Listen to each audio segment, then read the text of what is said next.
ಮೊದಲನೇ ಹಂತದಲ್ಲೂ ಸಹ 14ಕ್ಕೆ 14 ಸ್ಥಾನಗಳು BJP ಮತ್ತು JDSನ ಅಭ್ಯರ್ಥಿಗಳು ಗೆಲ್ತಾರೆ.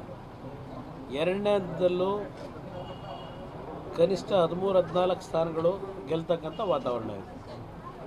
ಕಾಂಗ್ರೆಸ್ ನಾಯಕರುಗಳು ಏನೇ ಅಪಪ್ರಚಾರಗಳು ಮಾಡ್ತಕ್ಕಂಥದ್ದು ಏನೇ ಮಾಡಲಿ, ನರೇಂದ್ರ ಮೋದಿಯವರ ವಿರುದ್ಧ ಪ್ರತಿದಿನ ಎಷ್ಟೇ ವಾಗ್ದಾಳಿ ಮಾಡಿದ್ರು ಅದು ಇನ್ನೂ ಮತಗಳು ಹೆಚ್ಚಾಗ್ತಕ್ಕಂಥ ವಾತಾವರಣ ಇದೆ.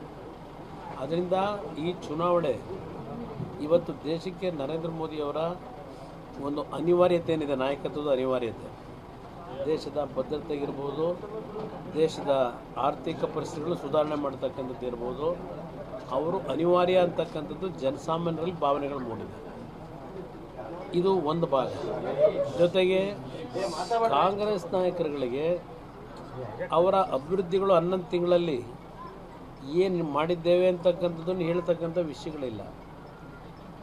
ಮೊದಲು ಸ್ವಲ್ಪ ದಿವಸ ಇದೆಂಥದ್ದು ಗ್ಯಾರಂಟಿ ಕತೆ ಹೇಳಿದ್ರು, ಈಗ ಅದನ್ನು ಬಿಟ್ಟುಬಿಟ್ರು. ಈಗ ಗ್ಯಾರಂಟಿ ಕತೆನೂ ಬಿಟ್ಬಿಟ್ಟಿದ್ದಾರೆ. ಈಗ ಅವರು ನೇರವಾಗಿ ನರೇಂದ್ರ ಮೋದಿಯವರನ್ನು ವೈಯಕ್ತಿಕವಾಗಿ ಟೀಕೆ ಮಾಡ್ತಕ್ಕಂಥದ್ದಕ್ಕೆ ಅವರೇನು ಚುನಾವಣಾ ಪ್ರಚಾರದ ಒಂದು ವಿಷಯ ಮಾಡ್ಕೊಂಡಿದ್ದಾರೆ, ಅದು ಅವರಿಗೆ ಬೂಮ್ರ್ಯಾಂಗ್ ಆಗ್ತಕ್ಕಂಥಲ್ಲಿ ಯಾವುದೇ ರೀತಿಯ ಸಂಶಯಗಳಿಲ್ಲ. ಅದಕ್ಕೆ ಹೇಳಿದ್ದೀವೆಲ್ಲ BJPಗೆ ಪ್ಲಸ್ ಪಾಯಿಂಟ್ ಇದು.